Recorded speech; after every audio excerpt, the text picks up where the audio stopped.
Freedom, my Father, let my country awake. No, you do the pledge. I pledge myself to honor always the flag of Guyana and to be loyal to my country, to be obedient to the laws of Guyana, to love my fellow citizens, and to dedicate my energies towards the happiness and prosperity of Guyana. Good afternoon, everyone. You may be seated.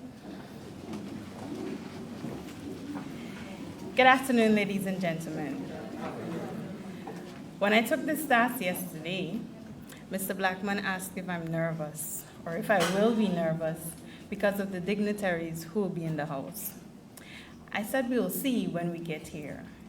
Today, I think those nerves are dying down simply because the minister smiled at me while the ceremonial music was being played. So thank you, Minister. Good afternoon again. Welcome to the historic commissioning of Brickdam Secondary School. I am Shannon Tony, and joining me as co-host, Mr. Jonathan West. It is both an honor and a privilege to guide you through this momentous occasion. At this time, I will now introduce the dignitaries and establish protocols. Here with us today, we have His Excellency, Dr. Mohamed Irfaan Ali, the President of the Cooperative Republic of Guyana, the Honorable Minister Priya Manichan, Minister of Education. Also in our presence, we have Ms. Megnon Bowen Phillips, the Prime Minister's wife. I would like to also welcome the other distinguished officials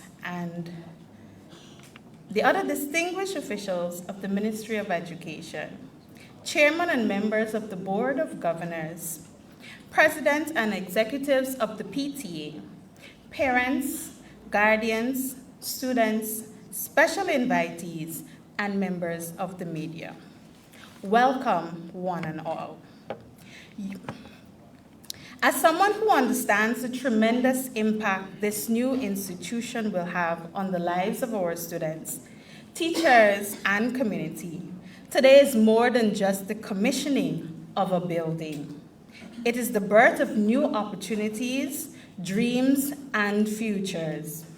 We are here not only to witness history, but to celebrate the promise of what quality education can bring to every child who will walk these walls. All protocols now established, we will begin our program. I'll hand you over to my co-host, Mr. West. Do you need mic? Oh, it's my part. Okay. All right, I'll take the mic back. Nothing is wrong with that. I'm capable, right? All right, thank you once again for joining us. As we get into our program, we would like to invite someone very dear to Brickdam Secondary.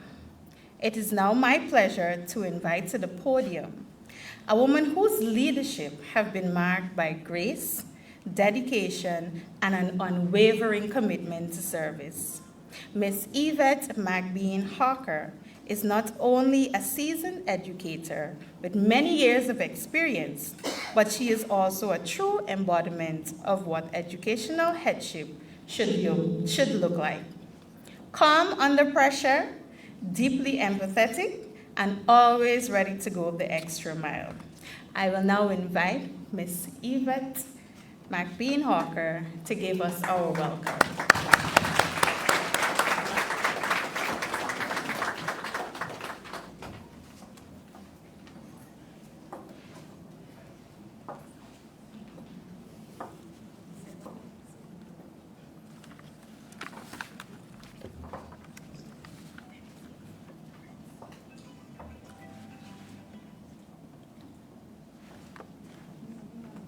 His Excellency, Dr. Mohamed Ali, a God bless afternoon to all protocols established. It is with deep pride and immense gratitude that I welcome you all to this landmark occasion, the official commissioning of the new building of Brickdam Secondary School. We are deeply honored by the presence of His Excellency.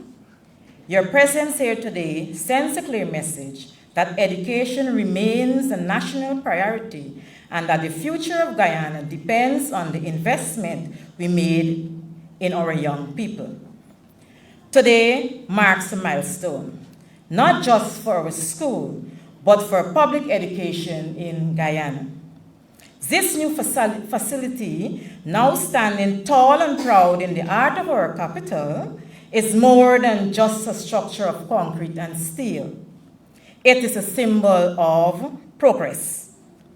It reflects our nation's unwavering commitment to ensuring that every child access to equal education in a safe, modern, and inclusive environment. This day stands as a testament to what vision, partnership, and perseverance can achieve. For decades, Brickdam Secondary School has served as a beacon of education, discipline, and opportunity for students from all walks of life. Today, we take a bold step into the future with the unveiling of a facility that reflects our mission to educate, empower, and elevate. Today is not only the celebration of a new structure, it is a renewal of a promise. A promise that every child has the right to quality education in a safe, well-equipped, and forward-thinking environment. To the Minister of Education, thank you for turning vision into reality. The planning, coordination, and execution of this project have been nothing short of inspiring. Your dedication continues to show that educational landscape of our country. To our religious leader, we are grateful for your continued blessings and moral guidance.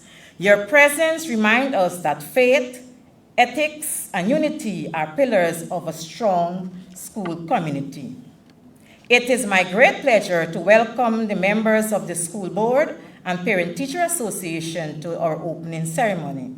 We are honored by your presence and grateful for your continued support and leadership. Your involvement means a great deal to our school community, and we are proud to have you with us as we begin this important occasion. To the hardworking teachers and support staff, your patient adaptability and constant dedication to success of our students amidst challenges of space and resources does not go unnoticed. To our students, this is your home for learning, discovery, and growth. Take care of it and take pride in it and make the most of every opportunity within these walls. Let it be a place where you discover your potential, unlock your creativity, and prepare yourself to contribute meaningfully to Guyana and the world. Use it well and take pride in what it represents. To our parents and guardians, your trust and support show that you are true partners in your child's educational journey. And to every contractor, planner, donor, and member of the extended community, we thank you sincerely for your contribution to this achievement.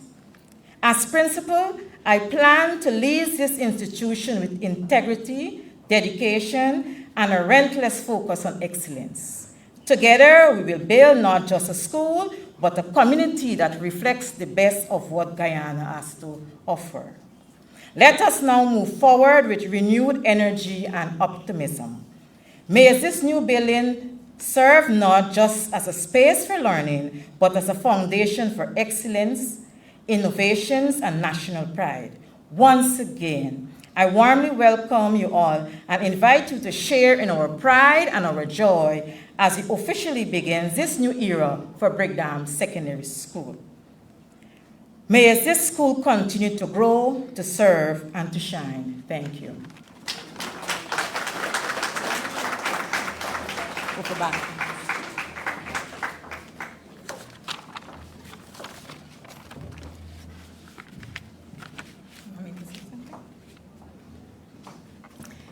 Thank you, HM. This is the significance of what progress is, where vision is made into a reality. Thank you, HM.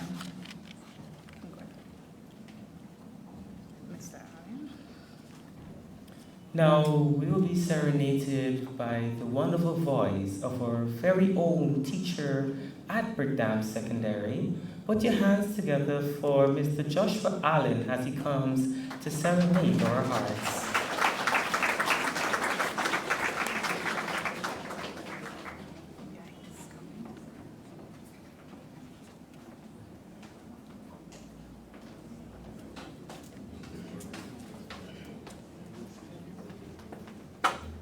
A blessed afternoon to everyone that is present.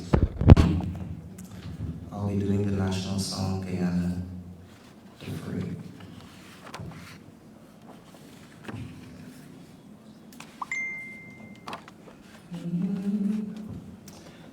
Guyana, Guyana, this fair land of ours has broken the bondage of our destined past.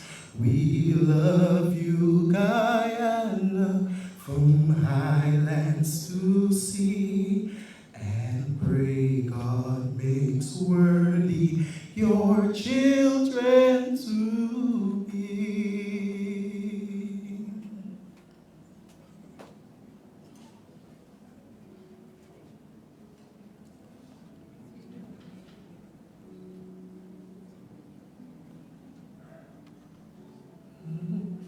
Children to be, all hail to Guyana, our country now free. One people, one nation, one destiny. We pledge every effort, we'll cherish this earth and make here our paradise, land of our birds. No rich Eldorado has ever been found. Too many have ended their lives on this ground, or labor in factory, in office and field, will give us the wealth and the full harvest yield. With purpose and vigor, we'll carve our own fate, unmoved by distraction, prejudice and hate.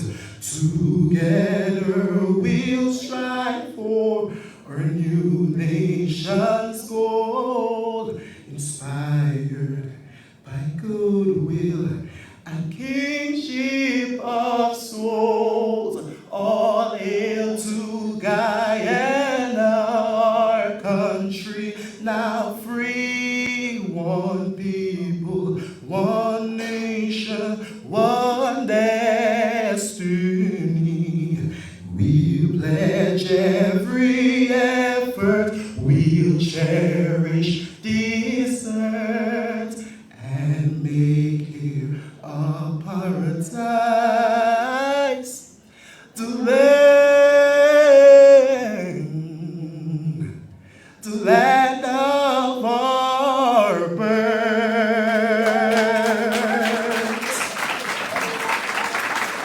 Thank you.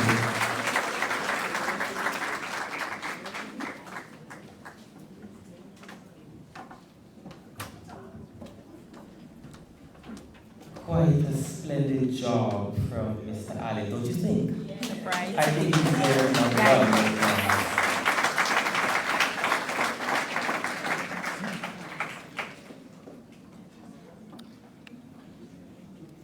It is now my honor to invite a leader whose work has consistently transformed classrooms and communities across Guyana. The Honorable Priya Manichan is more than the minister of education.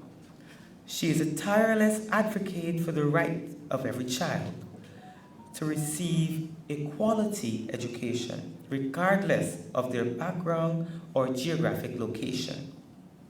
She has championed access, ensuring that no learner is left behind, whether through the expansion of school infrastructure, support for vulnerable students, or targeted policies for hinterland and rural communities. She has advanced equity, creating opportunities for girls and boys alike, for learners with disabilities, and for those who might otherwise fall through the cracks of the system. And she has prioritized innovation. From curriculum reform to digital learning initiatives, she continues to position Guyana's education system to meet the demands of a rapidly changing world.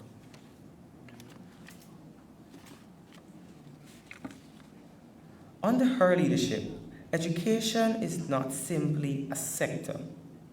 It is a national priority and a powerful tool for building a more and just prosperous society.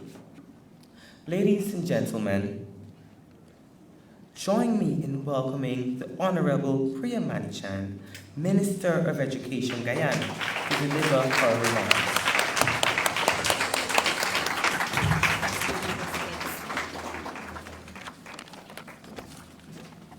Thank you very much. I think the introduction might be longer than what I want to say. Excellency, President Irfaan Ali, our President, the beautiful Mignon Phillips. I don't know why people keep describing you as the Prime Minister's wife. Is the Prime Minister is the husband of Mrs. Phillips. And to all of you in here, parents, children particularly, good afternoon. This is a dream come true for us. You're seeing photographs on the screens, and you know the story about how we got here. The thing about that, it's always interesting, because if you're a first former coming into or grade 7 or even grade 8 student coming into Brickdam Secondary now, you wouldn't know where you came from and you wouldn't know what it was like. So it's always, and that's how it should be. Your servants should change your life, and we are your servants, in a way that you never knew it was horrible before. But the pictures tell that story. And the Samantha Allens and Chandrina, Welcome Lee, and the other teachers who came before knew of the narrow building up the road. And the president would know also because he went to Saints. And these children went to Brickdam up the road, and I suspect they might have had interactions in those days. And I saw Permanent Secretary Andre Ali proudly saying he's a product of Brickdam, and he would have been a product, as young as he looks, of that Brickdam up the road, which was a building that didn't belong to the state. It ran from Brickdam to the road behind, and there were no classrooms. It was just not conducive to learning. And then the owners told us they wanted it back, and they told us we couldn't repair and we couldn't do anything with it. So we couldn't keep your children, people's children, our students in a school like that. So we moved to East La Penitence Primary, where my mother began her teaching career, actually, and stayed there until now, where we are coming back here. And this, for me, is a building, but like your chairperson said, it's not just a building. It's the rooms where we will create Guyana's next leaders. It's the edifice where we will see imagination and innovation and change coming out of. And so this, just to give you a small brief on this, what the building has, it has 22 classrooms, 3 staff rooms, 1 counseling room, sick bay, 2 deputy head teachers' offices, 1 HM's office, 2 science labs, 3 home ec rooms, because the home ec program has 3 components, 1 IT lab, this auditorium, 1 IT industrial technology room, 3 restrooms, canteen and play area outside. And that's just a small description of what will be here. The school will have just over 485 children in 22 classrooms. So that's about, if you look at it, 20-something children per classroom. We have 51 teachers in this school right now. 25 are trained and 26 are in training as we speak. So in about a year's time, 100% of your teachers are going to be trained teachers. So what is it we're trying to do? When President Ali went to you, came to you in 2019, 2020, and said, give me your support and I will look after you, he made some commitments to you. He said we were going to look after access. We would try to make sure every single child could access nursery, primary, secondary school, wherever in Guyana you lived. He said we were going to bring higher quality education to the classrooms. That would be by training teachers, by making sure facilities were outfitted with labs and IT rooms and computers and other material and resources you needed. He said we would reduce the burden on parents by making sure you have all your textbooks, by making sure each child received a cash grant, and you just received a $55,000 per child cash grant, by making sure we expand the school feeding program, by making sure we try to reduce transportation costs, and this is across the country.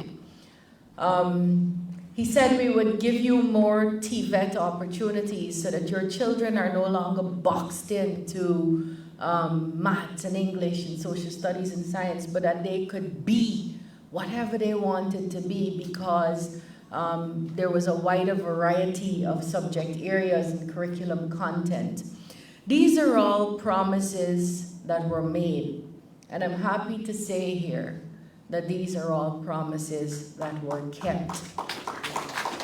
In fact, this last week alone, we had over $140 million received by parents, such as yourselves, as a refund on the CXC fees that you would have paid for your children up to 8 subjects. And the Georgetown parents over Friday and Saturday gone received $140 million. That was not a promise made. That arose out of President Ali doing what he does best, which is walking around and talking to people and hearing how it is we could better serve. And that was one of the issues that came up amongst parents, that they had to pay this CXC fee. And so that was actually in addition to the promises made with a view to reducing your burden in your pockets.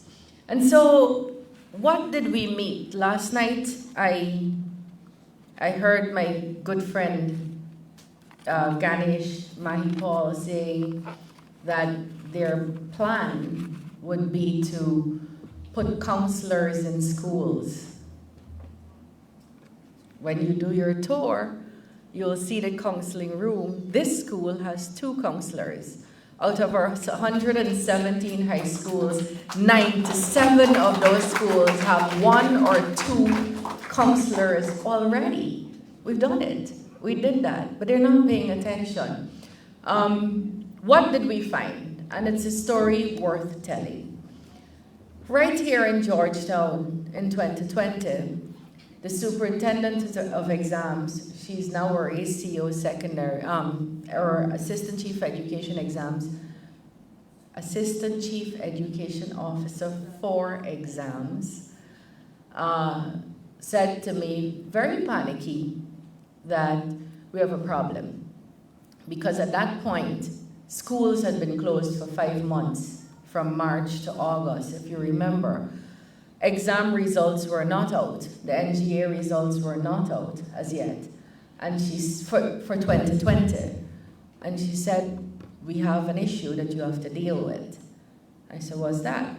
So the first thing is we got to get these results out because they're not ready. The whole Caribbean had closed down, and CXC is the body who sets, manages, marks our exams. We're going to get those exams shortly, but I can tell you, before we get the results, what your problem is. It's the same problem we had last year, the same problem we had the year before. We're going to be unable to place 800 children in Georgetown in secondary schools. So I said, what do you mean we're unable to place them? And she said, well, that's Georgetown. Region 3, we're going to be unable to place about 700 and something children. East Bank, we're going to be unable to place 565 children, and I'm giving you numbers. East Coast, we're going to be unable to place another 400 and something children. So what do you mean? She said, we simply don't have places in schools. We simply don't have seats in high schools or enough high schools to place these children in. So, but how could this be? In those 5 years, not a single secondary school started and finished. Not a single secondary school started and finished between 2015 and 2020. Nowhere in Georgetown, nowhere in Region 3, nowhere in Region 9, nowhere on the East Coast, nowhere on the East Bank, nowhere in Guyana. Additionally, schools like St. Rose's were broken down so that they could be rebuilt, but were never rebuilt. This school didn't exist anymore because this was one St. Mary's that the U.S. Army Corps had built, if you recall, but it was not in operation. And so immediately we set about in COVID with the President's guidance, and I don't mean that lightly, I'll tell you what that guidance meant, with building schools, secondary schools across this country, so that now, in one Irfaan Ali term, 2 years taken up from COVID, we're in the process of building or have already built, such as this one, 40 secondary schools. 40 secondary schools. What was the President's involvement in that? It was having heard the dire situation we were in. Children under tents at East Rumveld. You remember that? East Rumveld was a tent. If you pass there now, you see 3 new buildings that went up to host other children. And then we had arson at Christchurch and fire at North and fire at St. George's. And it's the President who came up with the model of building per lot. Said, Priya, we're going to need schools and we need them right away. So we can't take the usual 3 years, 18 months, 22 months to build a school. We're going to have to do this in lots. So you give a lot to different people so that the schools are going up simultaneously. The lots are being worked on simultaneously. And that's how we were able to build out some of these schools in Georgetown. So much so that we are now at a place where children who didn't want to come here are now glad to come, but not only glad to come, we have another problem at the Department of Education. Everybody wants to come to Brickdam and Christchurch. And we don't have space for that, so we have to say gently, no thanks. But I say all of that to say, it's easy when you're faced with a problem. And in 2020, we had two problems. We had just come out of the harshest election period, where it was easy to be like deer in headlights. Oh my gosh, what do? We have all these problems. And we came into a government where the world was struggling with COVID. No vaccines had yet been created. None were available to places like ours, like Guyana. Schools were closed. Nobody was being engaged. Teachers didn't have computers, in spite of the fact that you were promised that there would be one laptop per teacher. That didn't happen. The program we had at CPC, where we were subsidizing computers for teachers there so that at least they leave with the computers, was completely abolished. So it was a mess. And it was easy. It was easy to use that as an excuse not to go forward. What have we since done? We've since closed every single primary top on the east coast of Demerara because we built out and finished off the Good Hope Secondary and expanded schools on the east coast of Demerara. We don't have a space problem in Georgetown anymore, so much so to the Happy Union people, who are our people. We're now aiming for 25 per classroom, where we didn't have space for 800 Guyanese children. Just think of your own child who can't go to high school and think of how worrying that would be to you. We're now moving to a place where we're getting so close to the 25 per classroom per teacher, the ratio that is the standard that we'd like to meet. We're going to a place where, or we're coming to a place where to get into a Liste school like this one, your children would have gotten 93 and 94%. And that's not, so it's not surprising when I look at your results and you are producing, because of the resources you have, because of the teachers that are coming into your school, a 95% pass rate at the last CXC exams. 95% pass rate here at Brickdam, with an 80% matriculation in the year that the Caribbean says they did their worst. So congratulations to the teachers and children and parents and the Department of Education. Now, the President is the featured speaker, but I would like to say to you that I'd like to say to you what you already know, all of you in here. The most important thing to you is your children. Isn't that so? The most important thing is to make sure your children have opportunities and a life and a country that you didn't have, that you could only have dreamt of. And every day we make those sacrifices. More, I'd say perhaps more women, more mothers than men, but men make the sacrifices too. We would take off her bangle and give her daughter to wear so that she could look nice. We would do without something if they needed that extra tablet or textbook. That's what we live for, to make sure our children get more than we had. And so as the noise is going to come, and it will come, I've already seen it. I've seen some very creative jingles for this election.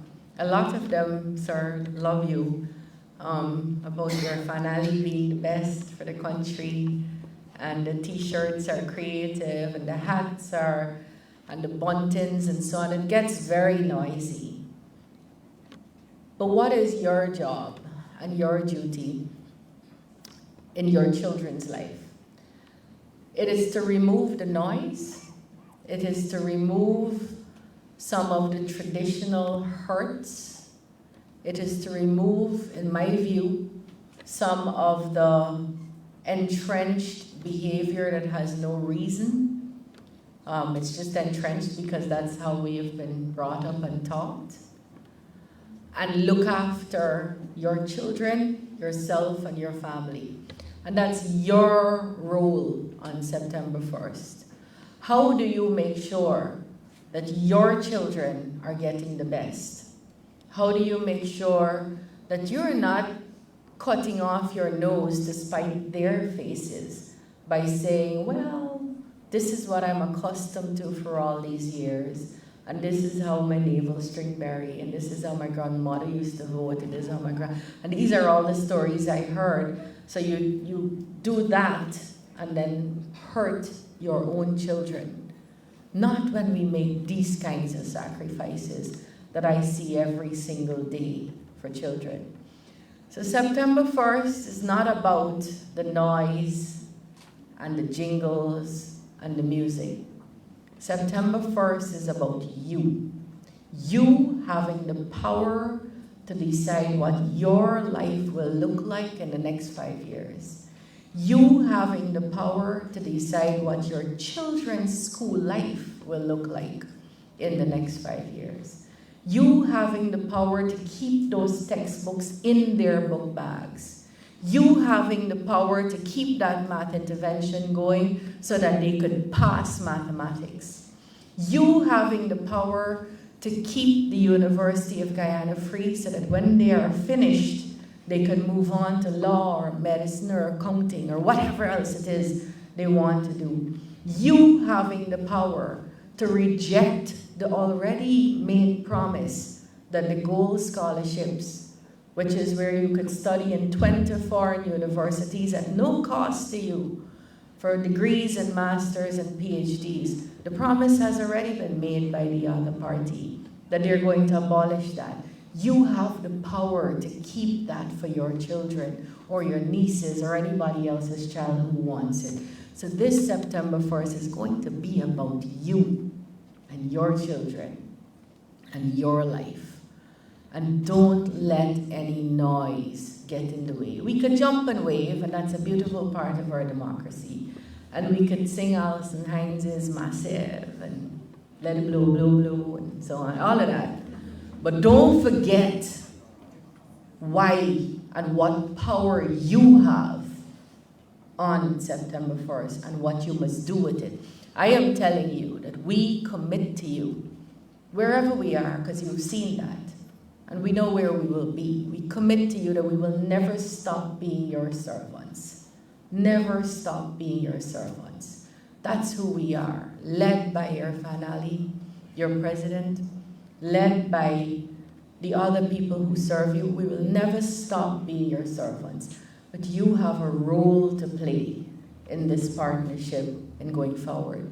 So today it gives me great pleasure to open and be here as part of this opening, the Brickdam Secondary School, and we're right up the road, so we can check in anytime on you. HM, you're sandwiched between the Department of Education and secondary sector, so you're supposed to be shining brightly here.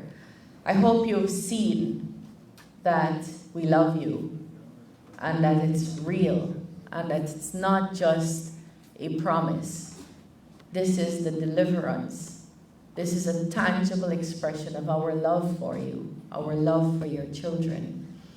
I thank you and God bless you all.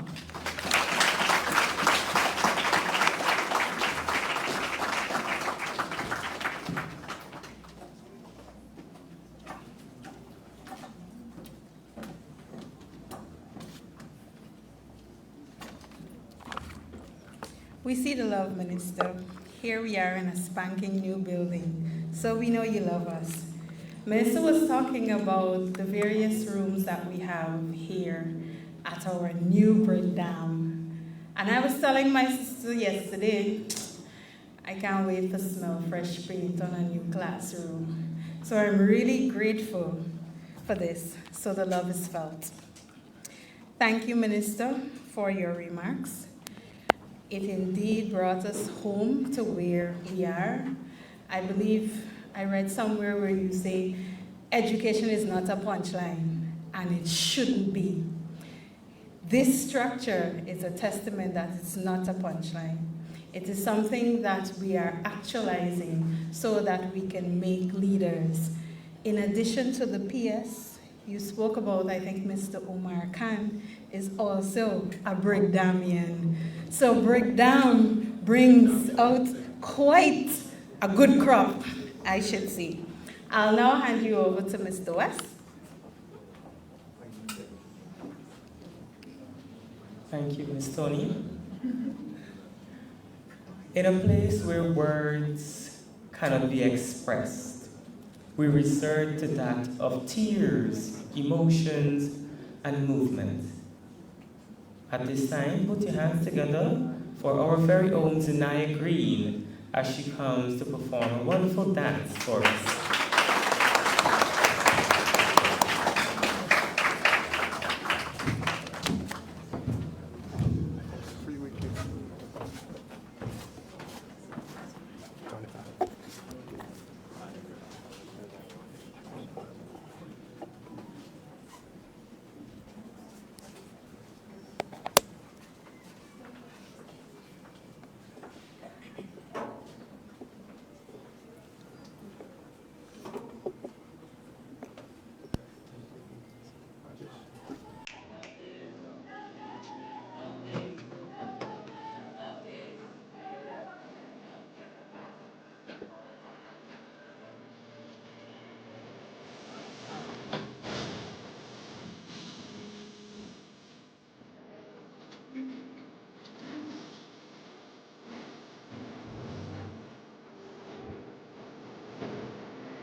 I'm not sure if the words were pressed, but I think that's what I heard. And I'll keep with that. Yes, I'm pressed. Because I will press? Oh, I will press. I'm not sure what that means, but I will interpret how I want to interpret it. I'm pressed because we're going to block out the noise, as the minister says, and we're going to enjoy this moment because it's spanking new Brickdam. It is. And I am more than grateful. Thank you for the beautiful performance. Ladies and gentlemen, at this time, where the nerves have been trying to contain is about to erupt. In this very moment, I take pleasure to introduce a special guest here today. With no further delay, we are honored to be in the presence of a leader who has not only steered our nation with a steady hand, but with a fantastic foot as well. He has also shown unwavering commitment to the transformation of education in Guyana.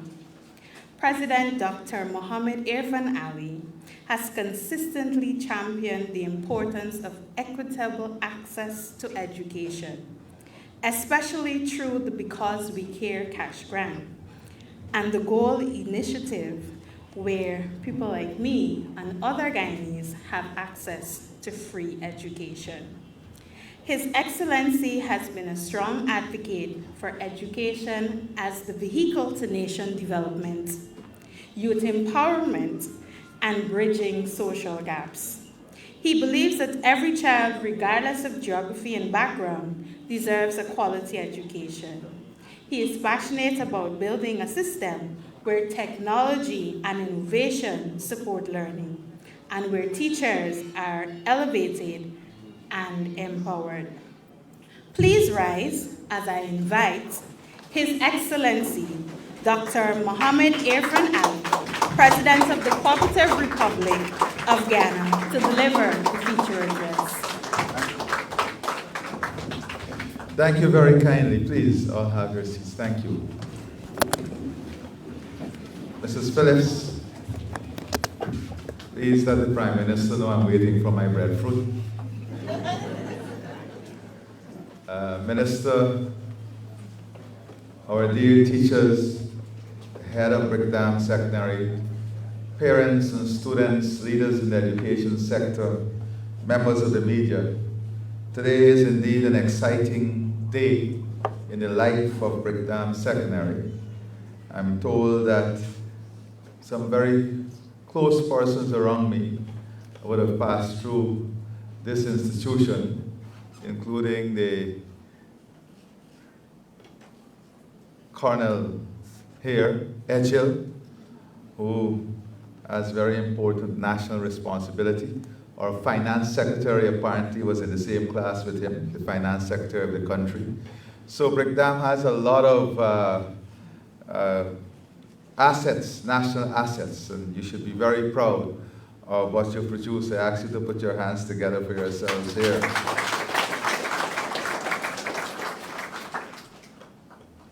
You know, just before coming here, I was having a brief on the announcement of free University of Guyana education and about the number of applicants over the last couple of weeks. And in that brief, I was told that there were in excess of 20,000 plus applicants in different areas. And we already have about 40,000 persons who would have completed or are on the Gold Scholarship Program. So just imagine if we did not have the access to that Gold Program, what would have been the situation? I've already mandated the Minister of Finance to commence negotiations also with other accredited institutions here, especially in the field of medicine, pharmacy, dentistry, engineering, so that we can come up with a negotiated outcome, so we ensure every single student who want to pursue higher education that they are placed in a university, a college, or or in an institution. We're also building in Region 6 at the moment a state-of-the-art Institute of Hospitality Training. That will be not only a state-of-the-art institute, but perhaps one of the leading institutes in the region. We're expanding heavily technical education across our country because holistic education is about understanding. It's not only about those who are more inclined to academics, but those who are technically oriented, ensuring that they have a space to grow and an opportunity to grow also. So we're investing heavily across the education landscape. I want to assure you that education in Guyana is in safe hands. Let me say at the onset that when schools reopen in September, it will be an exciting time for those students who will be transferring from the old Brickdam Secondary School in East of Penitence to this new school here in Brickdam. I know that what an emotional moment this will be for the students. Just opening the school today is an emotional moment. However, beyond the emotions of the day lies a deeper significance, one rooted in the history of this very site. And I've sought to give a little history of all of the new sites that we are celebrating. This location is steeped in educational tradition. It was here around 173 years ago that the St. Mary's Roman Catholic School was established, educating generations of Guyanese. And the school, which I attended once, had a brief presence at this same lot. This corner, therefore, is part of our country's educational heritage. Honoring that legacy, we are not only preserving history, we are building upon it with concrete actions to transform education for future generations. So it is important for us to understand this moment in time, the history that we now stand and sit on, and the legacy that we celebrate here. The construction of this school represents another installment in the efforts that we are making to improve educational access, attainment, and quality all across our country. And that is why today we say without fear of successful contradiction, education is in safe hands. It is in good hands. It is moving in the right direction. Since 2020, the government of Guyana has embarked on an unprecedented journey to transform secondary education across this country. Our goal is clear, bold, and unyielding. By September 2026, we'll achieve universal secondary education. That is, every single child will have secondary education. That means every child, whether in the bustling streets of Georgetown or the remote villages of the hinterland, will have access to secondary schooling. This is a promise that we made. It is a promise on the brink of being realized. It is a defining moment of our educational system. And let me tell you why. Since 2020, we have commenced, completed, or are in the process of planning or building schools across our nation. 37, Minister? 40. Secretary. I stand corrected. 40, just for emphasis. 40 such secondary schools. This type of expansion has never before been attempted or achieved in Guyana's history. It is a bold stride that spans coastland and hinterland alike. For a matter of fact, in the coming days, we'll be signing the contract for a number of labs across our hinterland schools, making science not only accessible, but reachable to our students in the hinterland. On that point, I want to pause to recognize one important fact. That is, we have been able, and the Ministry of Education, to build in our education system the academic and technical requirement for the future. I see a particular emphasis on AI, digital technology, having our students understand the digital world they expect to operate in. But there is something that is bothering me and that we have to address. And that is developing a complete human being, understanding what human capital really is, and understanding that in our national ecosystem, sports, physical education plays a very important role. And I've seen the beautiful schools across our country.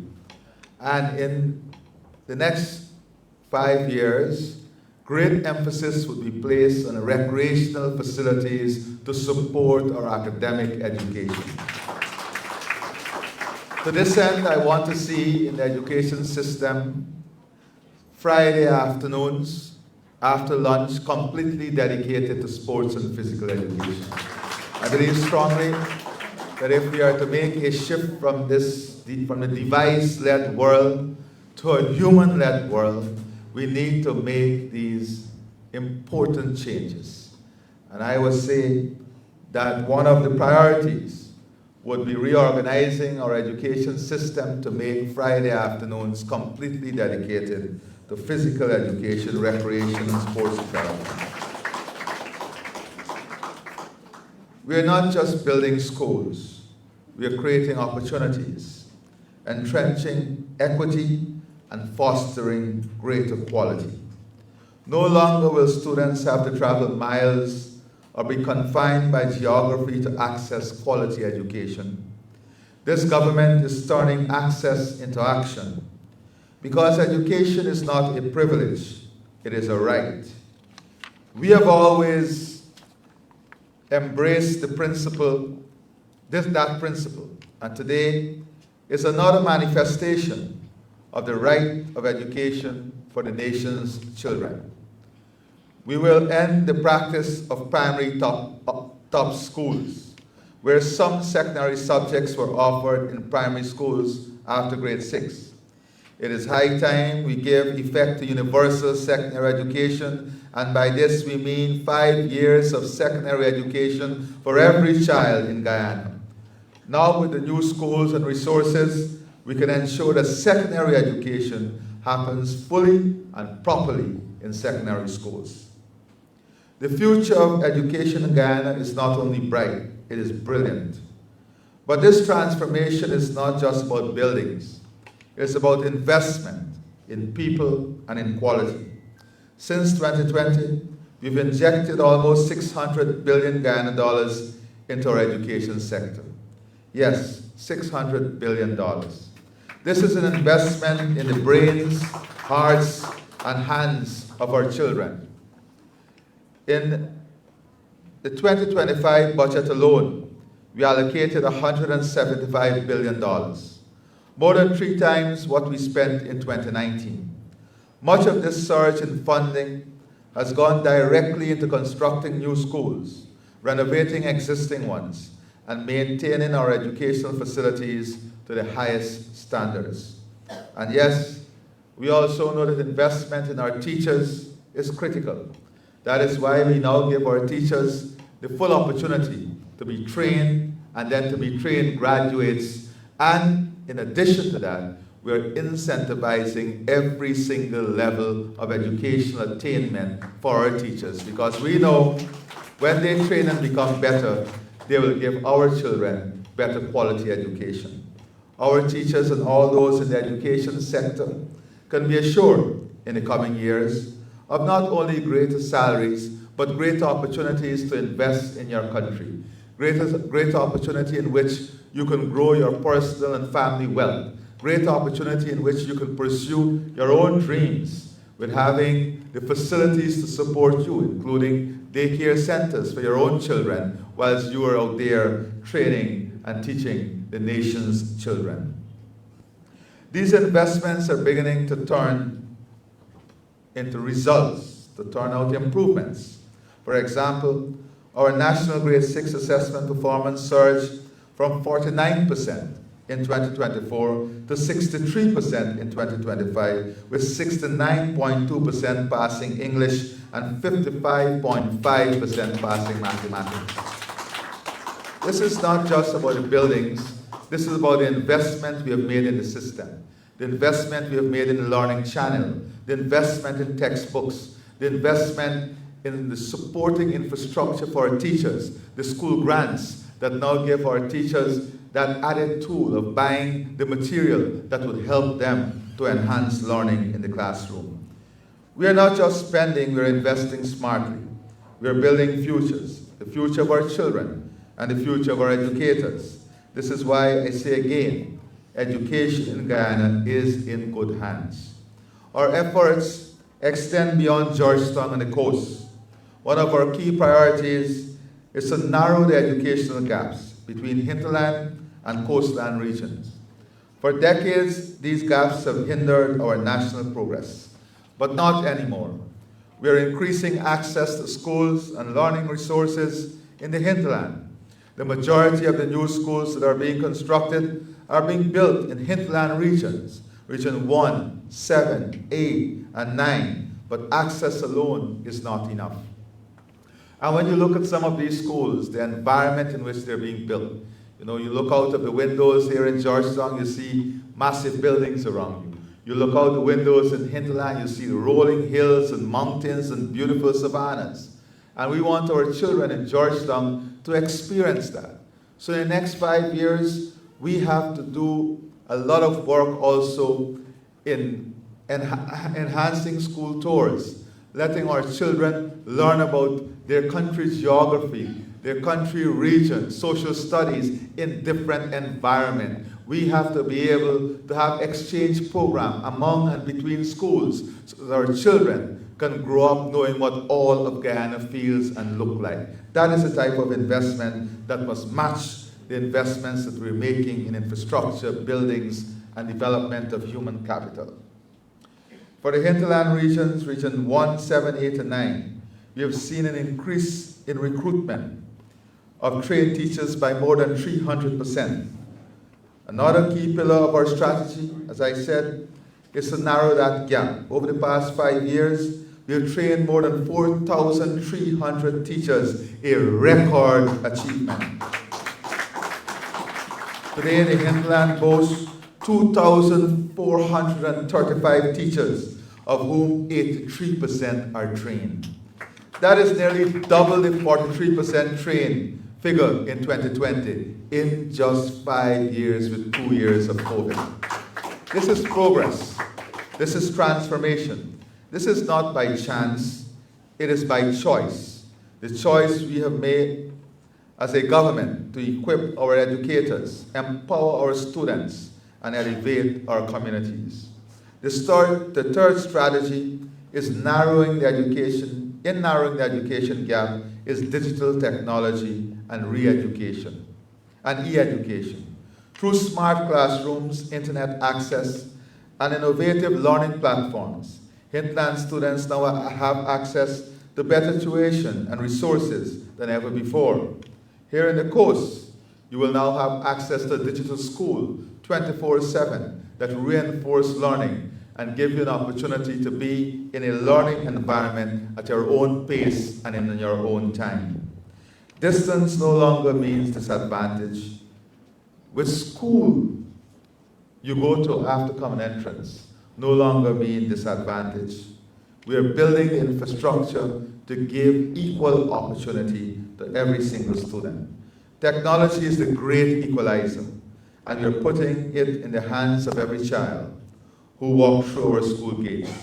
Finally, we are committed to increasing access to tertiary education for hinterland students through expanded scholarships and better pathways to university education. And so too are we committed for students in our coastland, ensuring that you not only dream your best educational dream, but that you're given the opportunity to actualize those dreams.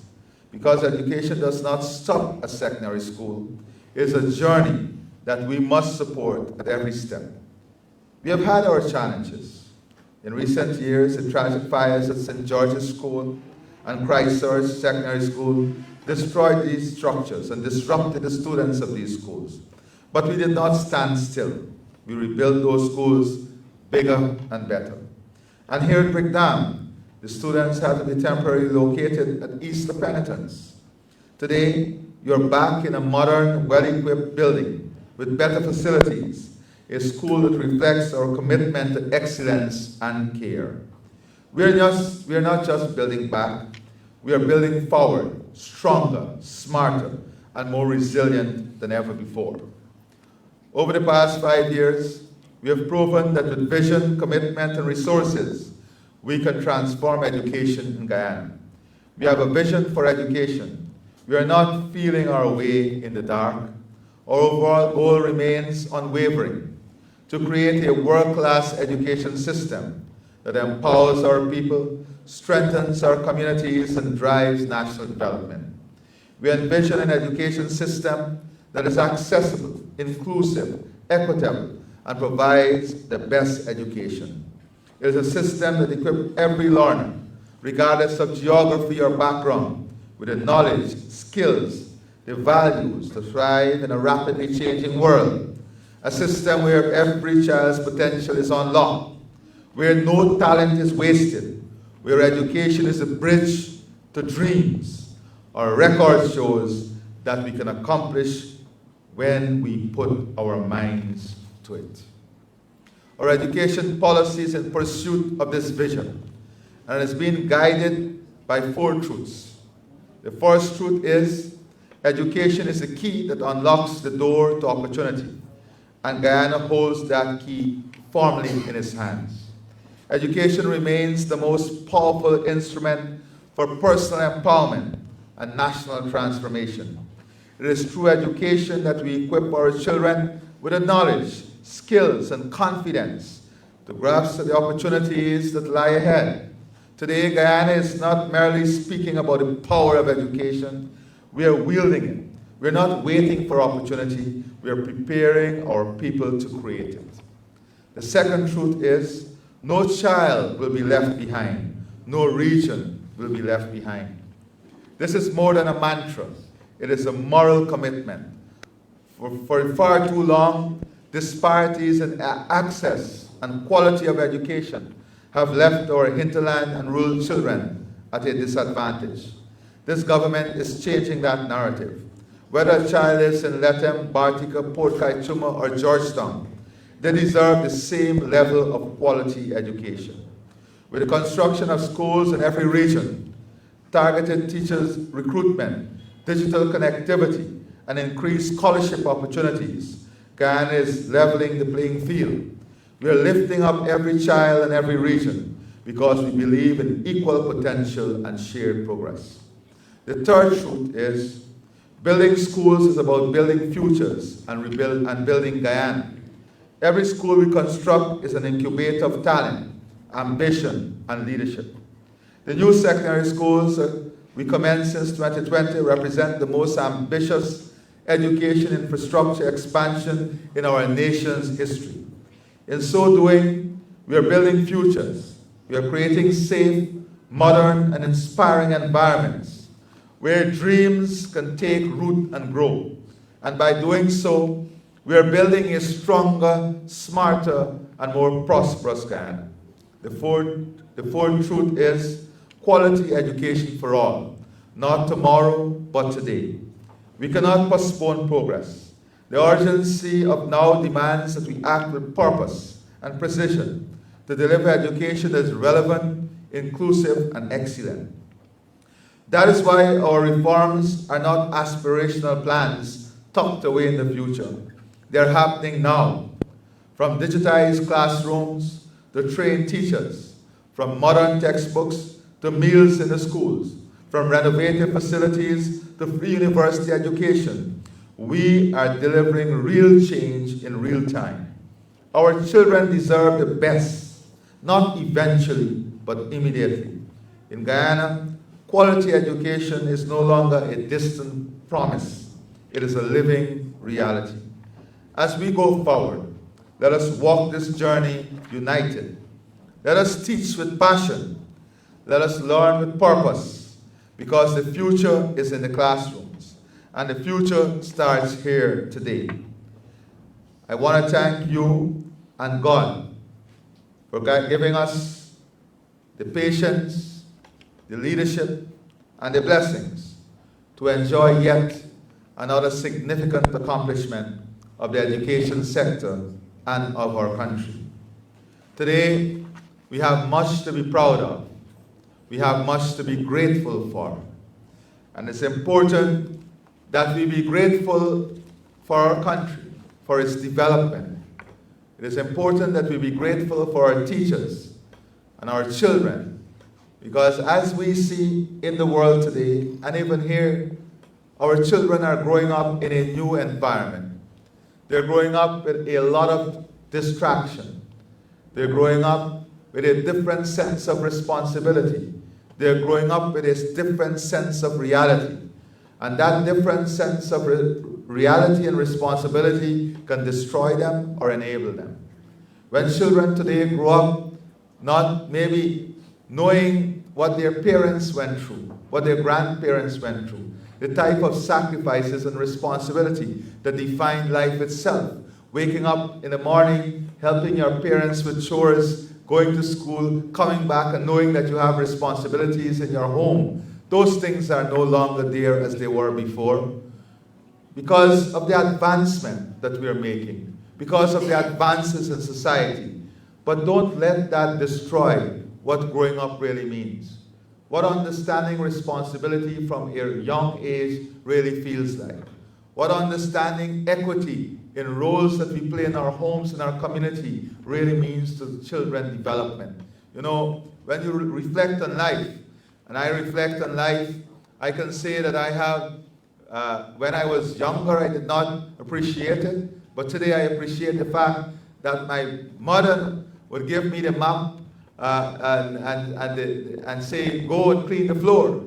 That I had to wake up on Sunday morning with my brother before we could play cricket. We had to sweep the entire yard, clean the entire yard. Those are things that instill values. Those are things that are not demeaning to our children. Today we believe that if we give our children a broom in their hands, it is demeaning to them. It's not reflective of who they are. We have to understand that with the great advancement and development, we have a stronger responsibility to keep our children grounded. That's not only the responsibility for the teachers, teaching them the values of life, teaching them the importance of sharing, the importance of being a citizen. It's not only the responsibility of our teachers, it's the responsibility of our churches, our mosques, our temples, our elders, our community, and the home in which they come from. That is why a holistic student require from us in the future to invest in the religious community, to invest in the churches, the mosques, the temples, the communities, so that our children can be in an environment of continuous learning, values, and systems that make them good human beings, that make them good citizens. And in the future, as we confront these challenges, the Minister of Education is already aware that civic education must be an important part of what we deliver in the school system. Civic education is key and critical to develop citizenship. And citizenship is key and important and critical in developing patriots. And patriots are people who build a country. So today, I salute you. I congratulate the teachers, the children of Brickdam Secondary, the minister and the staff of the Ministry of Education, and all those who are involved in bringing this beautiful facility to life. And may the lives that will encounter this facility not only enjoy the physical building, but enjoy the journey of learning in this beautiful space of growing life. Thank you, and God bless all of you.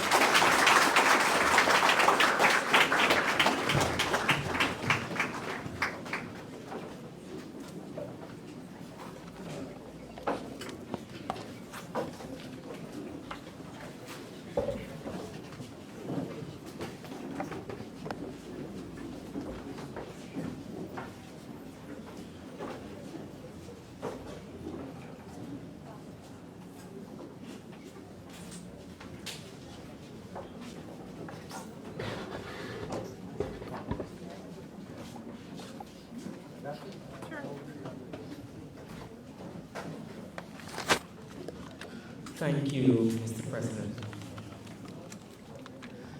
It is with immense joy that I say how grateful I am to have such a building as this. Coming to Brickdam as a student in East La Penitence, having to walk that stretch every morning. I know some of my former students and fellow students that are here, we know the struggle of having to walk that stretch every morning.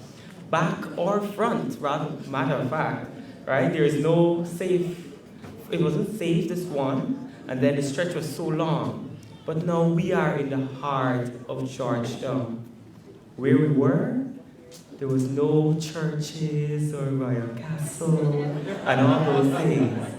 But it will take me, well, about 15 minutes, because I don't really exercise a lot, but 15 minutes from here to Burger King and back, all right?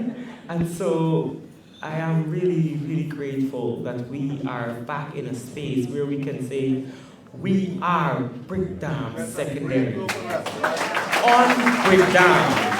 Because some persons are letting us know it's East Penitence Secondary. No. We are Brickdam Secondary. So special thank you to the President, the Honorable Minister. Thank you for gracing us with your presence. To our former headmistress, to our former members of staff, to the persons who made this all possible. Thank you.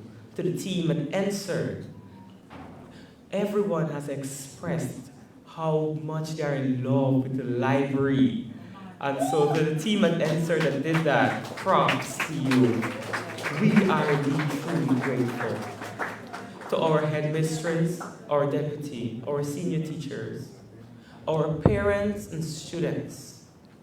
As was said earlier, let us cherish the building that has been awarded to us.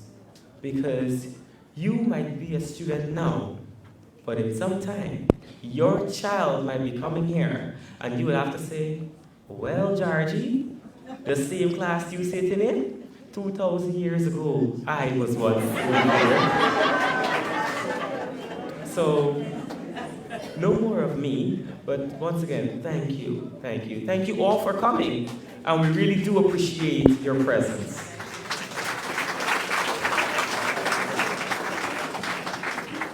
I'm sorry, but I'm not as funny as Mr. West. We will have to invite Dr. Ali here again at Brickdam. He seems to know quite a good spot up the road for lunch. We can call you, don't worry. Thank you again to everyone. We have reached that moment. Do you know what it is? Tour! The enrichments. One more thing before that. Somebody in the audience. Yes. I thought it was refreshment. Me too. Me too. We get in there.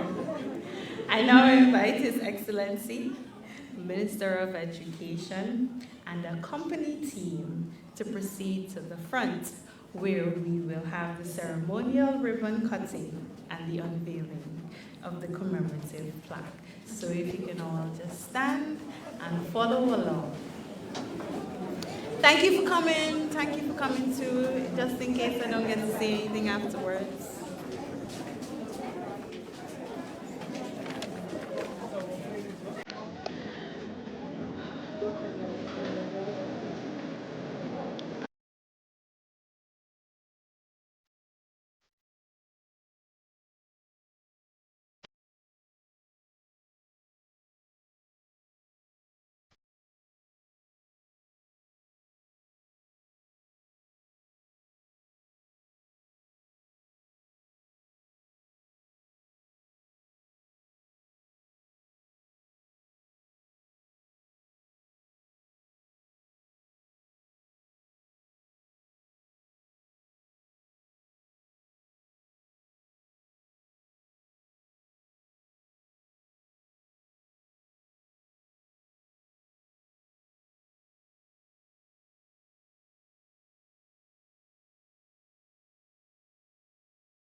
nice fluffy clouds you guys see in the sky.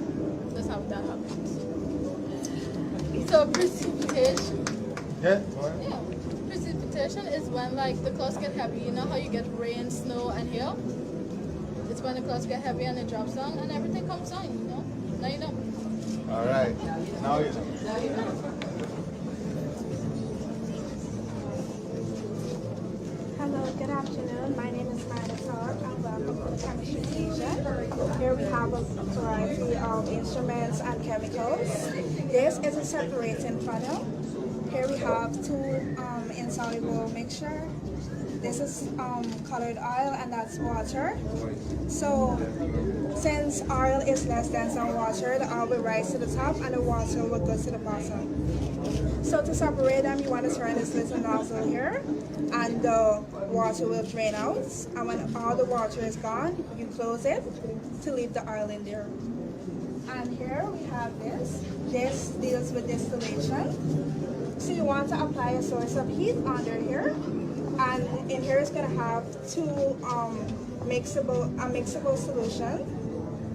And the liquid with a lower boiling point will evaporate and condense first, leaving the mixture with a higher boiling point. Here we have different sizes of measuring cylinders. This is a beaker. That's a glass funnel. We have some chemicals. Here we have, Here we have a thermometer. This is a laboratory liquid and glass thermometer. And the history of the thermometer starts in the 1500s with Galileo Galilei. And a lot of scientists has contributed to make this thermometer what it is today. You're doing so well. Great job. Great job. Yeah. Thank you.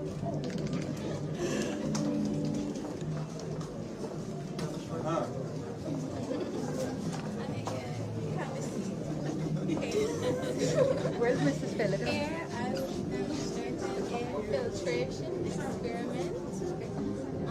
We're gonna filter coal powder, which is insoluble in water, and we're gonna filter it using our filter paper and funnel. There you go.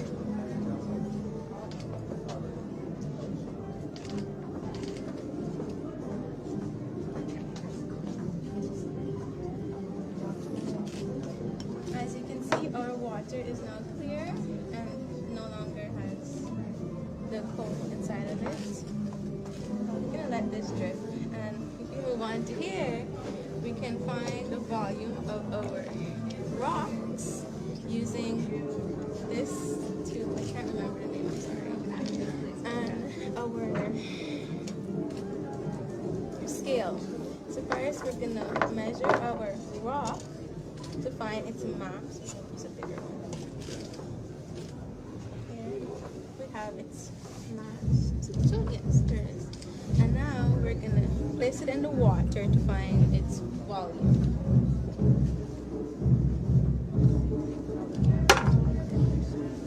That one didn't come up, it's fine.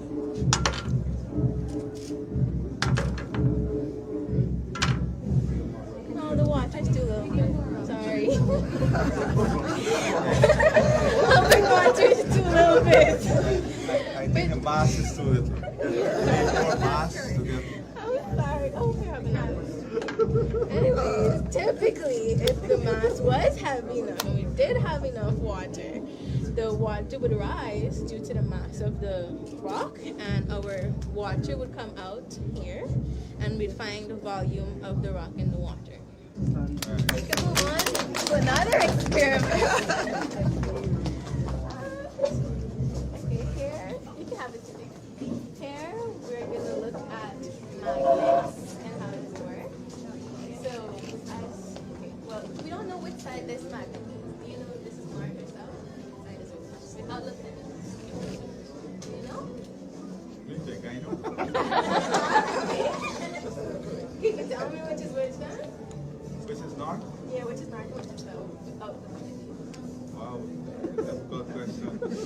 Where am I sitting now? Okay. In a south position or a north position? Without the magnet, where is that magnet? No, where is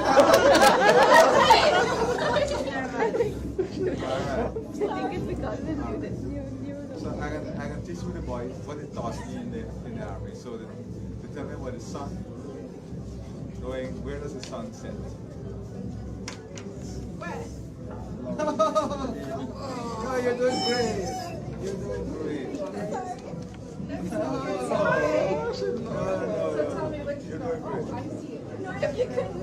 She can't see, she's peeping. Don't worry with her, she's just peeping. Okay. To find out which is north, which is south, we can use our compass. Yes. Come on, you're doing Our great. compass to the end of the magnet, and if it is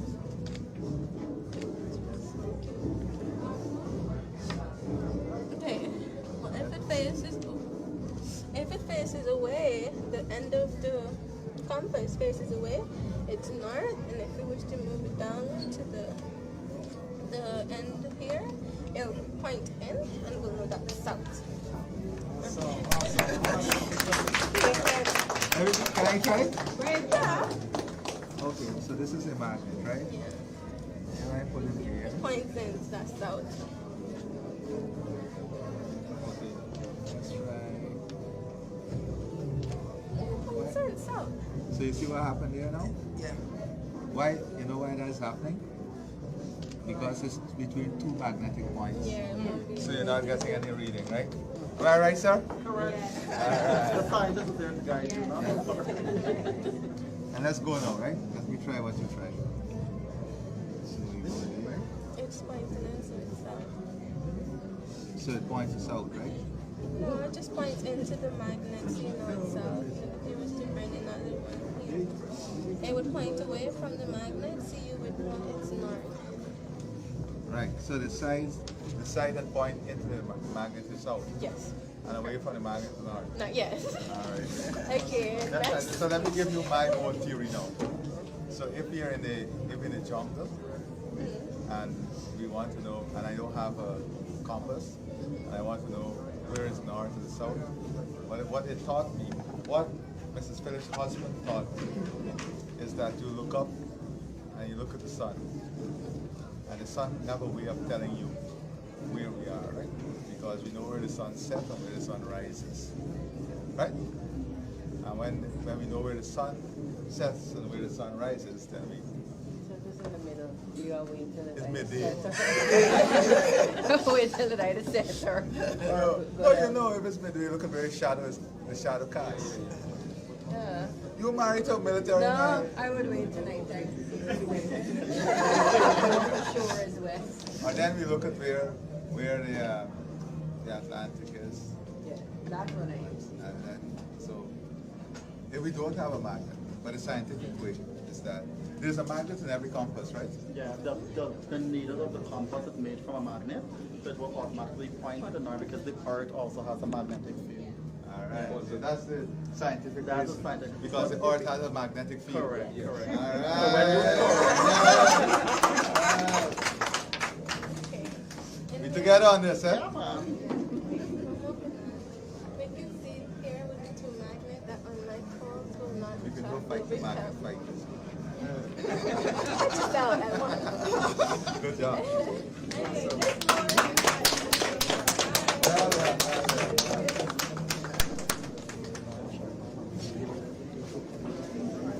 So this is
whether from the Learning Channel or just Cannes Academy or YouTube or anywhere else, and then have them see that, but also learn how they themselves can do research on the internet. So that's what we're trying to do in our classroom.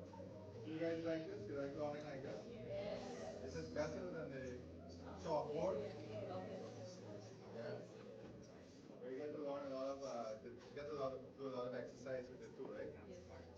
They do gaming, a lot of gaming in the learning. It gets it as a program, but the mathematics yes, and then if you want, instead of writing on the whiteboard, you can put up a right there so that it's actually smart board, it's not just a smart TV. It's a full smart board.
This age group having things they need to work through. And we see the difference. Children who could come and talk about what's happening at home, what's happening with them and their friends, how their interactions are going and so on. And then going through a course of that. And then coming out of that well. Of course, you have a lot of training for what counseling and so on. The school has two. This school has to. So some schools, depending on how do we say that? Depending on the need, Okay. we've actually had to put two in various schools. Some schools have one. But 97 out of our 170. Where we don't have counselors is where the community doesn't have it. So we're actually building like a counseling house, like a teacher's quarters for people from outside the community to go in. We're also training because you might take someone from out here and there who don't understand the traditions and so on of people in those. Any roving counselors? So we have, each department has about 4 counselors. And there are departments of education in all regions. All right. Yep.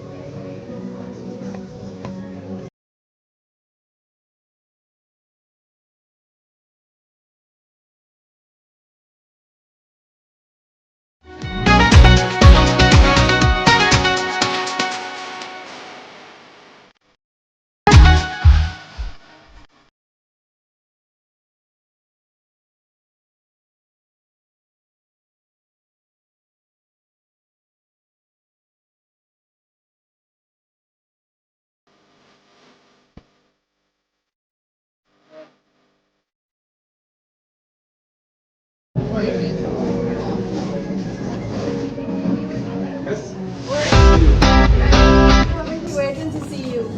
We can't let the camera see her before the president. Okay, why would you say that there? Yeah. Okay, students, good afternoon. We're going to be doing industrial technology. If you could log into the ministry website and find the syllabus for building technology. We're going to do health and safety and welfare within the workspace. Right? Do you know what is health and safety? Yes. Okay, can somebody explain to me? Anybody? Yes? Safety is basically the prevention or the avoiding of any hazardous stuff within a workshop. Exactly. So, usually in health and safety we have clothing that we have to wear in order to keep ourselves safe. Can anyone explain to me what are those items? Yes, friends? Yes? Those items are mainly referred to as PPE. They can be goggles, they can be safety gloves, or they can be a protective suit worn, or shoes worn so that no ashes or flammable stuff can fall on your feet and cause rashes or burns. Very good. Now, we're using the ministry website in order to teach you these things, right? Now, if it is that you are lacking in any subject areas, you can also log into the ministry website and find social science, integrated science, human and social biology, building technology, anything pertaining to your career. You could log into the ministry website and find it here. Very good. Yes, sir. There's also the Ghana Digital School, where we have 13 subjects so far. No, come. It's coming, taking on the photo. Wait, actually, I want to. For all of y'all, yeah. Go around the president, you have to get a picture, man. Come in. Yeah.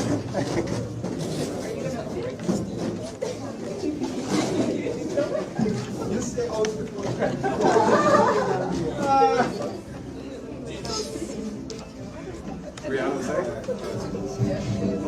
Wait, I want one just like that too. I want it's just nails, everything. Word something. Wait, hold on.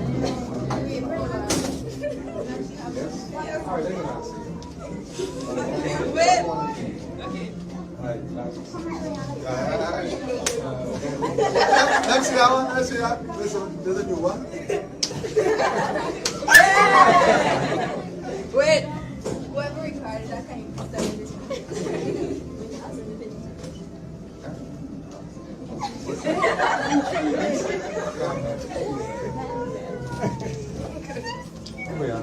Everybody got his thing. Your Excellency, there's a 7th grader wants a picture of you. Just got this from Brickdam.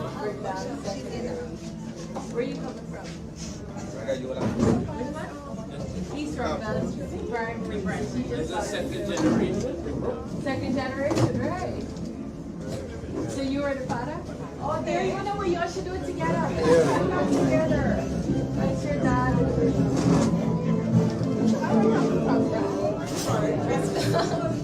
That's it, brother. You got it.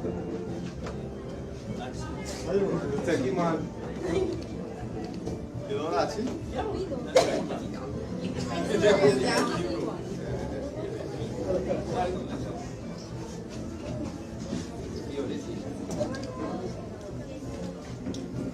Beautiful, guys. Nice work. Yes,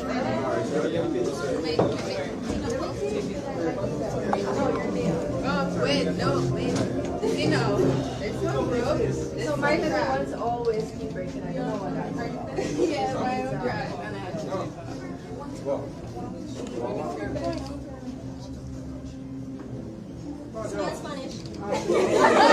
Spanish? Okay, good. That's a good bunch. Can you sign? You want to sign? Right here. What right here? We'll make a request now. Yes. You wanted to do it in front here? In front? Yeah. We take a whole group one in front. Are you all right? All right, awesome.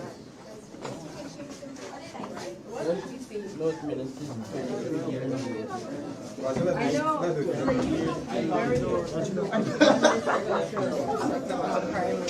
So Sorry. The 3 years I waited for this.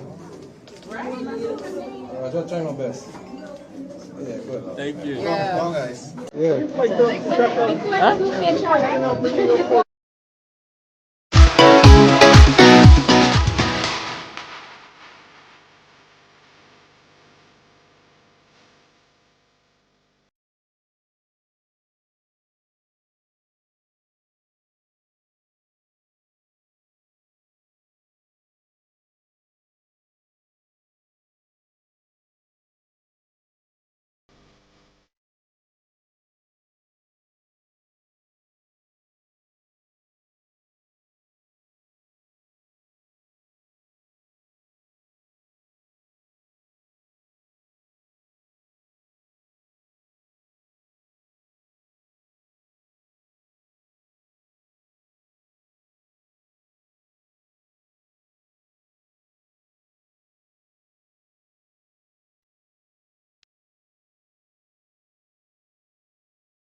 Yeah. All right.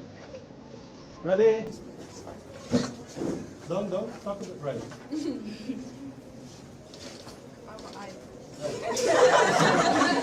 Okay, so guys, let me just get everybody looking in this direction. Thanks. I'm gonna count you in, right? After 3, and I want you guys to say, "This place is awesome." Please don't catch us in our mouth. It's video. It's video. Right. So that's why you're gonna say, "This place is awesome." Oh, you gotta get up. You can stand. Go ahead. Our school is awesome. Yeah, our school. Yeah. Our new school. Our new school. Is awesome. All right. Are you guys ready? Yes. I'm gonna count you in from 3. Okay. 3, 2, 1. Our new school is awesome. All right, that was kind of jumbled up. That's kind of like morning cereal, right? So we're gonna do it. That was like the rehearsal. Okay, this is the real one now. 3, 2, 1. Our new school is awesome. Right, that's it. Let's go. 3, 2, 1. Our new school is awesome. If you didn't get to write something down with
Reading libraries across all the primary schools. I mean, really nice books that are the trending books. everyone is going back to this now, right? Yeah. Yes, most definitely. So I still, my favorite device is still the Kindle, because 2 o'clock in the morning I could buy a Mills and go in and read. But everybody's going back to actual books. So this is like Harry Potter, Nancy Drew's Hardy Boys, Enid Blyton's, all the trends that are happening now, and the kids are loving it. So it's amazing that they're actually coming back to read. Great. Yeah. We created this room with love because we know how much you cherish this and want this happening. So thank you so much. Yeah, you can feel the room. The room is Yeah. Well, So we put 3 computers over there just in case they go over to them. So this is the literacy department. I've always gone to very, very far. Something where they have resources from nursery all the way up to make sure everybody by grade 4 is reading and comprehending. That will be the game changer in the classroom. All right, great. Good job. Let me go up more.